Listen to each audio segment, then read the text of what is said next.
नमस्कार। Sujas special report में आप सभी का हार्दिक स्वागत है और आपके साथ मैं जुड़ी हूँ लीजा। मुख्यमंत्री श्री भजनलाल शर्मा के नेतृत्व में राजस्थान सरकार ग्रामीण अर्थव्यवस्था को मजबूत बनाने के लिए नए विजन के साथ आगे बढ़ रही है। इसी कड़ी में आपको बता दें कि पशुधन क्षेत्र को उद्यमिता के क्षेत्र में विकसित करने के लिए राष्ट्रीय पशुधन मिशन योजना को सफलतापूर्वक लागू किया जा रहा है। देखिए हमारी ये विशेष रिपोर्ट। राष्ट्रीय पशुधन मिशन योजना के तहत बाड़मेर जिला मुख्यालय स्थित गणेश विद्या मंदिर में आयोजित 5 दिवसीय पशुपालन प्रशिक्षण कार्यक्रम का भव्य समापन समारोह संपन्न हुआ। इस कार्यक्रम में बाड़मेर सहित कुल 8 जिलों से आए सैकड़ों पशुपालकों ने हिस्सा लिया, जो ग्रामीण क्षेत्रों से जुड़कर अपने भविष्य को आत्मनिर्भरता की ओर ले जाना चाहते हैं। प्रशिक्षण के दौरान विशेषज्ञों ने आहार प्रबंधन, आवास प्रबंधन समेत स्वास्थ्य प्रबंधन की जानकारियां दी। जो देव जी से 1 साल से बातचीत कर रहे हैं, उस हिसाब से हमने फॉर्म भरा है और उसकी ट्रेनिंग ली है। देव जी ने जो पशुपालन में जो बड़े बड़े डॉक्टर आए उन्होंने बताया भी है, जो ये पशु पालने का कार्य बताया है, और जो फॉर्म में जो भी सब्सिडी के बारे में सब बताया है। पशु पालने का अच्छा कार्य है और देव जी भी कर रहे हैं, देव जी ने हमको बताया है। पशु चिकित्सा अधिकारी डॉक्टर रावताराम भाकर ने किसानों को स्वास्थ्य प्रबंधन, समय पर टीकाकरण व डीवार्मिंग की महत्ता बताई, ताकि पशुपालक अपने पालतुओं को अच्छी सेहत प्रदान कर सके। विशेषज्ञों ने नेपियर घास, एजोला व बंटा दाला जैसे पौष्टिक चारे को आहार में शामिल करने की सलाह भी दी। डॉक्टर भाकर के अनुसार समन्वित कृषि प्रणाली के साथ पशुपालन को अपनाकर किसान अच्छा मुनाफा कमा सकते हैं।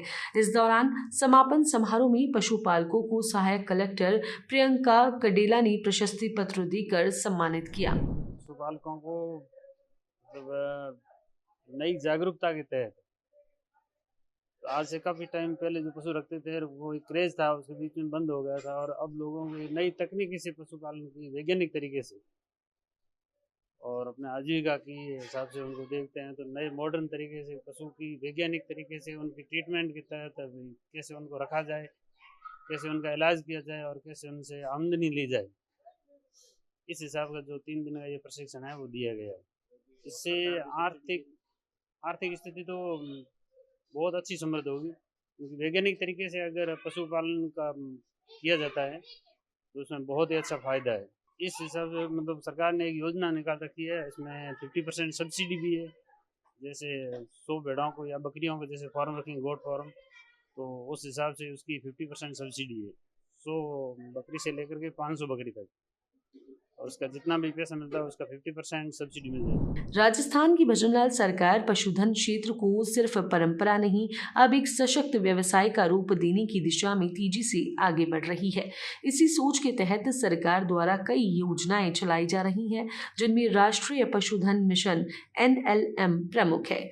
खास बात यह है कि NLM उद्यमिता विकास कार्यक्रम के अंतर्गत सरकार नस्ल सुधार फार्मों की स्थापना के लिए किसान उत्पादक संगठन, सहकारी समितियां, संयुक्त देता समूह आदि को 50% पूंजी सब्सिडी प्रदान कर रही है। देवाराम जी के गोड फोरम है झाक में, इनको फोरम को देख के हम मतलब सीखने के लिए आए थे। यहाँ 3 दिन की ट्रेनिंग थी और 3 दिन की ट्रेनिंग में मतलब पशु को कैसे रखना है, कैसे उनका ट्रीटमेंट करना है, कैसे उसका पालन करना है, कैसे उनकी साया की व्यवस्था करनी है, ये 3 दिन की ट्रेनिंग में सिखाया गया है। और पशुओं में कोई भी बीमारी हो उसके लिए क्या क्या उनको दवाई देनी है और कैसे उनको सहारा देना है, कितने टाइम में पानी पिलाना है, ये पूरी जानकारी दी गई है। और ये गवर्नमेंट ने योजना चला रखी है मतलब सब्सिडी की, जो इस योजना से लोग मतलब ज़्यादा ये पशु रखना चाहेंगे और इसमें अच्छी पैदावार है। ट्रेनिंग यहाँ डॉक्टर देवाराम जी ने ये पशुपालन के लिए 3 दिवसीय का ट्रेनिंग ये रखा गया है। इसमें पशु को कैसे पाला जाए, रख रखाव के लिए कैसे मतलब इसका फ़ायदा उठाया जाए और इसका ट्रीटमेंट कैसे किया जाए, बहुत कुछ सिखाया है और सीखा भी है हमने। वैसे तो घर में पहले से भेड़ बकरियां है उसमें, और ये जो नया सीखा है इसमें रात दिन का अंतर है रख रखाव के लिए। और इसमें केंद्र सरकार की NLM योजना है, सब्सिडी वाली 50% सब्सिडी दी जाती है, वो भी सिखाया है। कैसे सब्सिडी लेनी है, क्या क्या करना है, कैसे क्या डॉक्यूमेंट चाहिए, इसके लिए बहुत कुछ सीखा है हमने। और हम आगे इनकी तैयारी करेंगे और लाभ भी लेंगे और किसी को भी बताएंगे, जो जुड़ना चाहे उसको भी बताएंगे। धन्यवाद। ये केवल एक सब्सिडी नहीं बल्कि एक सपोर्ट सिस्टम है जो राजस्थान के किसानों को और पशुपालकों को आत्मनिर्भर बनाने की दिशा में एक सशक्त कदम है।